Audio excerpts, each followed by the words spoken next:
It's one of the largest investigations in Canadian history, but 20 years later, the case of a 4-year-old boy who went missing in Victoria remains unsolved.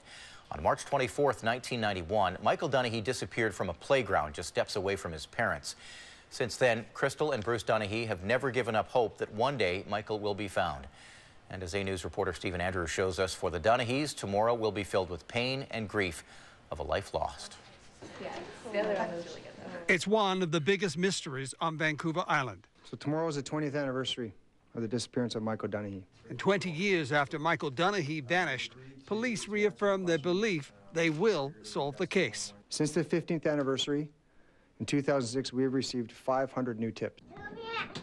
One tip led to a family in Chase, where the community was certain Michael was living. This February, late February 2011, we did eliminate the possibility that he was Michael via DNA sample analysis. Michael disappeared from a playground next to a Victoria elementary school. His mother was playing in a football game as his father began unloading the family car. We got to the field. Michael was seeing the playground and he wanted to go play in it. And I told him, you could go up, but don't wander off anywhere. And I'll push the stroller over to the field.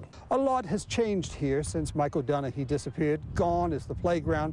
The elementary school is now a university, but the memory still lingers. It was here that Michael's father began his frantic search, running through the streets, talking to anyone, asking them if they'd seen his son. I seen a man out cutting his lawn. I told him to phone the police. And the police showed up.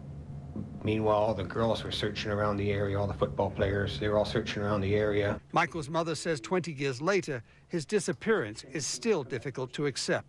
No, it doesn't get any easier. It's just hard to believe that it's 20 years. It just feels like it was yesterday.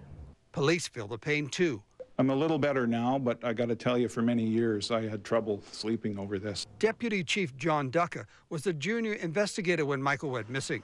He is still haunted. The police have not solved the case, despite one of the largest investigations in Canadian history. Because I've never seen an effort like that in my history in policing. And I just firmly believed through all of that time that it would just be a matter of time before we had that phone call or that one witness we just hadn't come to. It's why the Dunahee family keeps Michael's name and picture in the media, and why every year they stage the Keep the Hope Alive dance and fun run.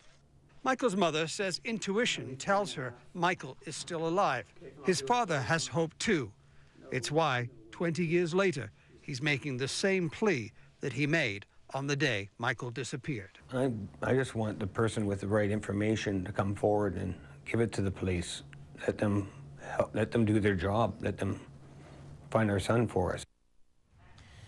Stephen Andrews joins us with more now on the story. Stephen, you're standing on the spot where Michael disappeared. Has his family been back there over the years? Very seldom, Eric. Bruce Dunahee told us today that he's been back a couple of times over the past 20 years. Crystal Dunahee says it's just simply too painful. Now, to give you an idea of what happened on that date in 1991, take a look at this. This is the parking lot where the Dunahees had parked their car, and Bruce Dunahee had a clear line of sight, if you can track all the way right over here to where I'm standing right now. This is where the playground was. It was filled with portables, and of course that happened very, very quickly. He just took his eyes off the area for just a minute, and Michael disappeared. And with all the people in the area playing in the football game and the people walking the area, police believe that someone must have seen something that night. And they say they're hoping maybe that the past 20 years that's been weighing on their minds, and now is the time for them to come forward.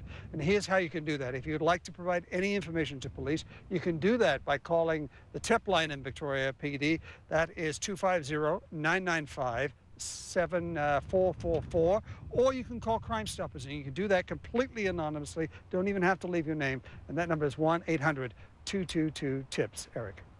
Stephen Andrews in Victoria tonight. Thank you, Stephen. You're welcome.